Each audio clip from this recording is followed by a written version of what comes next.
Assalamualaikum warahmatullahi wabarakatuh. Saya Nadia Andriani. Di sini saya akan menjelaskan tentang kode etik profesi hakim. Baiklah, yang pertama kita akan membahas terlebih dahulu tentang pengertian kode etik profesi hakim. Jadi pengertiannya adalah pedoman sikap, tingkah laku, dan perbuatan dalam melaksanakan tugas sebagai hakim dan dalam kehidupan sehari-hari.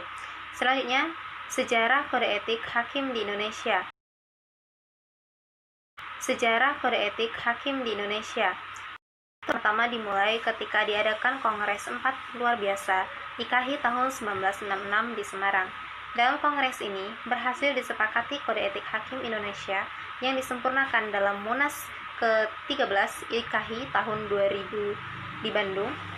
Kemudian selanjutnya pada rapat kerja MA tahun 2000 di Surabaya berhasil dirumuskan 10 prinsip pedoman perilaku hakim dengan adanya KY berdasarkan pasal 24B Undang-Undang 45, maka bersama dengan MA menyusun kode etik dan perilaku hakim yang dimuat dalam keputusan bersama KMA dan KY nomor 047-KMA-SKB-4-2009 dan 02-SKB-PKY-4-2009 tentang kode etik dan pedoman perilaku hakim.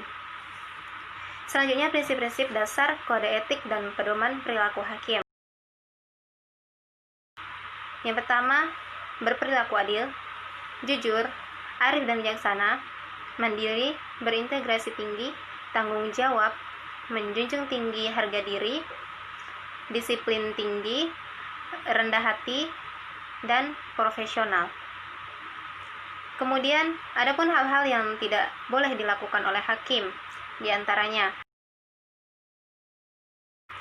Kemudian, adapun hal-hal yang tidak boleh dilakukan oleh hakim, di antaranya orang yang berperkara kuasanya, penuntut dan saksi tidak memiliki hak istimewa untuk mempengaruhi hakim.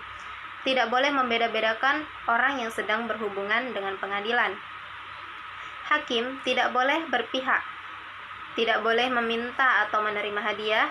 Hakim tidak boleh memberi kritik, komentar, pendapat secara terbuka atas suatu putusan pengadilan yang telah berkekuatan hukum tetap, kecuali dalam forum ilmiah.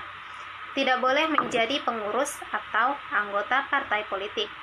Tidak boleh mengadili suatu perkara apabila memiliki konflik kepentingan, baik karena hubungan pribadi atau kekeluargaan yang beralasan patut diduga mengandung konflik kepentingan.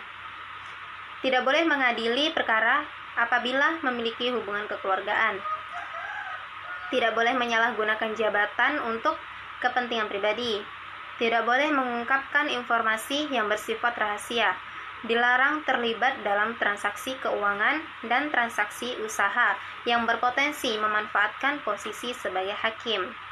Kemudian, sanksi hakim yang melanggar kode etik. Hakim yang melanggar kode etik. Pertama, sanksi ringan itu berupa teguran lisan atau tertulis. Sanksi sedang itu berupa non-palu maksimal 6 bulan atau penundaan gaji selama 1 tahun. Sanksi berat itu berupa pemberhentian dengan tidak hormat dan penurunan pangkat. Sanksi ringan ini disebabkan misalnya absen atau tidak hadir atau tertidur saat sidang. Yang sedang itu biasanya mengeluarkan pernyataan yang tidak pantas dalam persidangan. Kalau untuk yang berat itu melakukan tindakan asusila atau melakukan pertemuan dengan pihak yang bersengketa.